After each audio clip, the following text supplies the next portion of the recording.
Hey, what's up you guys, the Curious Owl here, and today I am going to be sharing with you guys my February 2022 wrap-up. Okay, so the first note I want to mention is the fact that yes, we are in the office. I am not filming in my library, and that is because one, my library is a complete disaster, it needs to be cleaned, and two, I can't have Oscar up there currently because for one, it's a mess, and two, I don't trust him being up there just yet to film. So I'm trying to figure out the best way to do filming while he's still very little and he's not, you know, very well trained as of yet. So for now, for the next several videos that, you know, are going to be while he's little, it's going to be basically here in the office, which is the easiest place for me. I can usually get these videos made while, you know, during my work day, on my breaks and on my lunch and stuff. So that's what we're doing today. But in February, I did manage to complete my entire Wheel of D20 TBR, which was great. That is always my main priority every month. So with that being said, let's get into the stats of this month and talk about the books that I got through. So in the month, I did read a total of 5 books. I did end up having 2 DNFs, which were books that were already for my Wheel of D20 books, but I did make the distinction that DNFs will count because especially if I DNF them after a certain point in the respective book, if I get through about 25% of the book at least and decide to DNF it, it counts for the Wheel of D20 because I'm not going to force myself to read something I'm not enjoying and that I, you know, in some ways may disdain.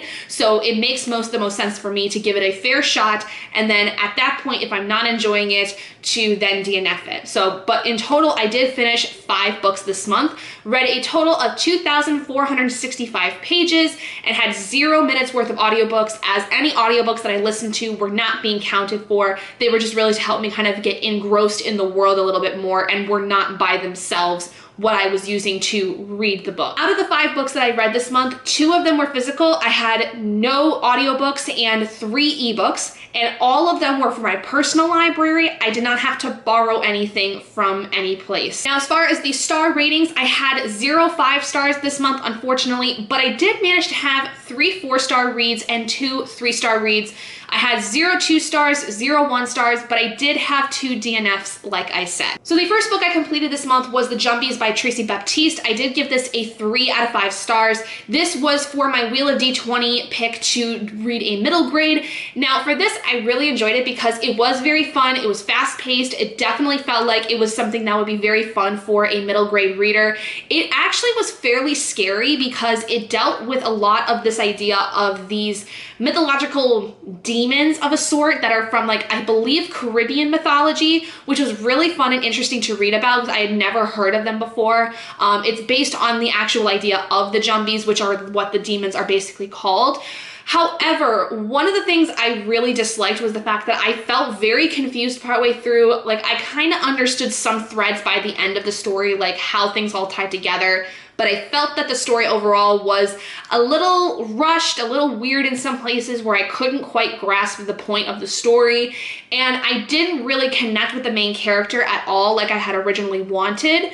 But I am looking forward to the other 2 parts of the story because it does entail that there are some things that are going to be coming up that may circle back to what the first book had involved in it. So I am interested to continue with the series, but it wasn't the greatest of first novels in a trilogy by far. The next book I ended up reading was actually much more well received by me, and that was Snow Like Ashes by Sara. Raasch. I did give this a 4 out of 5 stars. For my Wheel of D20 prompts, this was to read a book with a hated trope. And the hated trope that this one had was that you have a character who, especially in a fantasy world, decides to go off on a quest on their own. And it is just always the worst case scenario, that it always ends in travesty. For this one, I was really surprised how much I enjoyed this because I had heard very mixed reviews of this book in particular. But I loved the world building aspect, which is all surrounded around how each of the kingdoms are different seasons. The main plot of the story does follow basically a group of Winterians who hold the Winter Kingdom, basically having been nearly eradicated by the Spring Kingdom, and you follow the main protagonist who is basically an orphan, and she is trying to help the last of the Winterians to find what is called this conduit, which essentially is what's going to bring magic back to her kingdom and then hopefully be able to aid in the fight against the Spring Kingdom. And there's a lot of mystery surrounding around the actual events of what happened in terms of the genocide that happened to her kingdom, which was almost 20 some years ago. And you find out like a lot of interesting things as the story goes on. There's a huge twist at the end that I was not really expecting, but was very, very pleased with as being a twist. There is a kind of romantic V formation going on because the main character does have two very interesting love interests. The first one being very apparent at the beginning, where her best friend and the only other person around her age and is the son of the queen that had been killed. The two of them basically have this very romantic kind of relationship, but they're not officially together because there's a lot of issues surrounding around the fact that he is destined to lead their group and she is kind of supposed to be more of a protector of sorts. I do think that the main character was a little too hot-headed at times and definitely did not think before she acted, but given the circumstances of her situation, it doesn't surprise me that that was how she was. I just tend to not care as well for hot-headed characters. At the same time though, the main character does grow as a person over time. You see her start off as a hothead and kind of start to cool off by the end of this first book in this series. So it was overall really, really amazing. I really enjoyed this and I cannot wait to read the rest of the series. The next book I completed was Black Sun by Rebecca Roanhorse. This I also gave a 4 out of 5 stars. This one for my Wheel of D20 prompts was to read a book with either Indigenous characters or written by an Indigenous author. This one basically follows a world that is very pre-Columbian style in a sense, where we're following several characters in this world leading up to the solar eclipse. There is a lot of things surrounding around the world in terms of the history and the impending solar eclipse itself in terms of the cultural aspect that's involved with it and even the spiritual aspects involved with it. And I can't really say much more other than that because I feel like saying too much about this does give away a lot. But the most important thing that I want to talk about this is that I really liked the characters themselves. Each perspective we got, I think, was very, very important. I think that they actually had a lot of importance. So it doesn't make sense why Rebecca decided to have 4 perspectives involved in this instead of just 1 or 2. I will say though, the world building was interesting but not always clear. I didn't feel like I really got a good grasp of how the world looked, how things worked.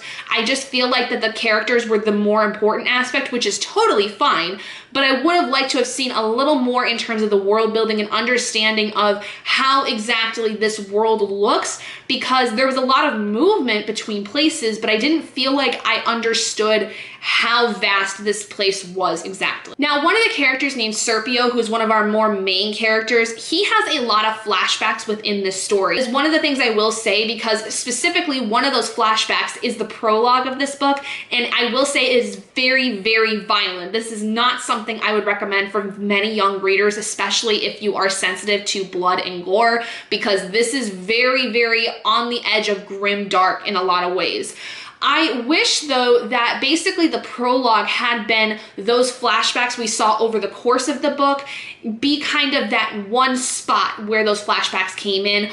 Or at the very least, if we were to understand that there are things we have to learn about Serpio as time goes on, have little bits and pieces brought up as opposed to whole chapters being an entire flashback, because those chapters would very easily take me out of the story and I would be very confused as to why those things are important in this current time of the story. Ultimately, they are basically flashbacks that help us understand Serpio as a character a lot more, how he grew up, what exactly he had gone through, why he is doing what he is doing at this point in the story. But I just felt like that the constant flipping back and then going to him in the more present time just seemed to jar me a lot. The end was very, very intense, but also really open, which I really liked, because I liked the idea that this was supposed to possibly be a standalone, but got so much popularity and so many questions about how the story continues that it ended up basically giving us a second book, which is already out. And so I'm curious to see how the rest of this goes, because the way that things ended in Black Sun, I was kind of hoping to see some kind of fallout from this, which from what I understand, Fevered Star, the second book, is very political based, because a lot of the things that happen in Black Sun politics-wise come to fruition within Fevered Star. So I'm curious to see how that's going to go, and whether or not the things that happen in Black Sun have massive effects in Fevered Star. One other thing I do want to mention is that there is a non-binary character in Black Sun that I really found interesting, and again, I want to know more about this person. I really hope that they end up having a larger role in the story in Fevered Star, because they were absolutely amazing, and I just fell right in love with them. It was so awesome to see, in especially more of a historical looking kind of story, there to be a non-binary character, as many times in the pre-Columbian and other South American areas, there were individuals who did go through this whole two-spirit almost, or non-binary moniker, because they believed that there were some people in the world who had more than one gender associated with them, and I just really appreciated that attention to detail. The first of the 2 books I DNF'd this month was Love and Luck by Jenna Evans Welch. This was supposed to be for my standalone Wheel of D20 prompt. I just thought this was absolute garbage. I don't know what it is about specifically this kind of YA contemporary that specifically focuses on romantic aspects, but I just hated this from the get-go. I only had to read the first 30 pages to meet my goal for whether or not this book was able to be DNF'd, and I hated the entire time of it. The whole story opens up on this really awful family drama scene that I was just beyond done with when I had even started it. It was just not appealing. I really hated this entire thing in terms of the plot being where the mother makes basically these siblings go on this adventure together that they were already going to go on. Instead of basically punishing them for this act that they did by not allowing them to go on this trip they really wanted to go on, she instead decides that they're going to go on this trip and they had better learn to get along, otherwise they're going to lose out on their respective sports teams, and then therefore lose out on the ability to possibly play for scholarships for college. I think that was complete bull, and honestly completely bass-ackwards. I would have thought that it would make more sense to cancel their trip as opposed to canceling them out on sports that could honestly make them a lot of money if they especially play very well. I don't see the point in taking them out of their sports where they can get out a lot of that aggression that they might have toward each other. I just thought that this was absolute garbage, and I could not get through 30 pages of it without wanting to vomit, and so I just decided to DNF it, and I will be unhauling it. The next book I DNF'd was Republic by Plato. This was my Wheel of D20 pick for a book that I was supposed to do some kind of a rant review on, and as you can tell, I did not do a review for this because I DNF'd this after about 45 pages. It was incredibly boring. It was a lot of talking in circles. It was just way too weird for me in terms of it being way too highbrow. This is probably something I would have liked to have read in college if I was to take like a philosophy class where I would have to learn it. I think I would understand it a lot better because I'd be having discussions with people, but this is not something I would recommend you read if you have no interest in it. I would honestly say that unless you're actively going for like a philosophy degree or religion degree or whatever, or political science even, like, don't read this unless you absolutely have to, because it's not worth your time. It's just a lot of talking in circles and nobody actually ever comes to an agreement about anything. It's a lot of, well, there's this situation and there's this situation. Well, I guess there is no real answer, so we're just gonna say fuck it and just try to continue talking in circles. Like, that's basically all the first 50 pages of this book was, and I couldn't do it. So I DNF'd this one as well, and I will also be unhauling this because I don't have any desire to go back to it.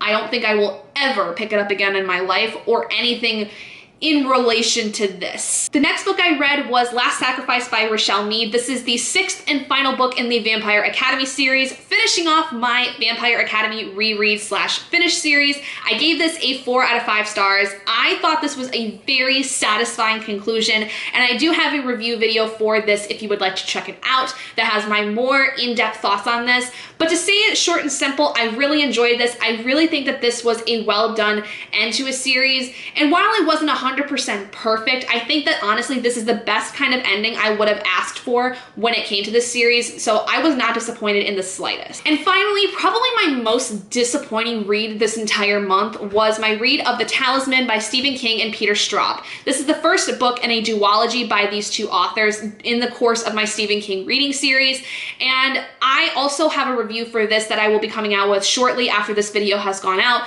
So by the time that this video is posted, it's in the works. It'll be coming out in the next few days. But the best way I can describe this is that it's very confusing, it's very slow. This was a 3-star read for me, and I feel like that this book in particular really highlighted, I think, a lot of the issues that people have with Stephen King, but I do not know if it is King by himself or if it is something that is highlighted more because of things that were brought up in the writing process with Peter Straub. I don't know whether one or the other is the culprit, but I definitely feel like I noticed a lot more issues with this kind of writing than I had ever done before with Stephen King, and I don't know whether or not that's a good thing or a bad thing. So you'll have to check out my review to hear more of my thoughts on that, but that's all I can really say about this because I didn't like it. I didn't care for it. The only reason it has a 3-star and not a 2-star is because I actually had a lot more things I liked about it than I thought I would have, but I don't know. It was fine as a story, but there's a lot of issues I have with it. With that being said, those are all the books I ended up reading this month. Let me know what your guys' thoughts were on these books if you had read them and what your thoughts were on anything that you read in the course of February. But I hope you guys did enjoy this video. If you guys did, please do give it a big thumbs up. And if you haven't already and you'd like to be and would like to see more content like this, go ahead and hit that button down below and subscribe to become an owlet in our flock. And I will see all of you guys in my next video. Bye guys!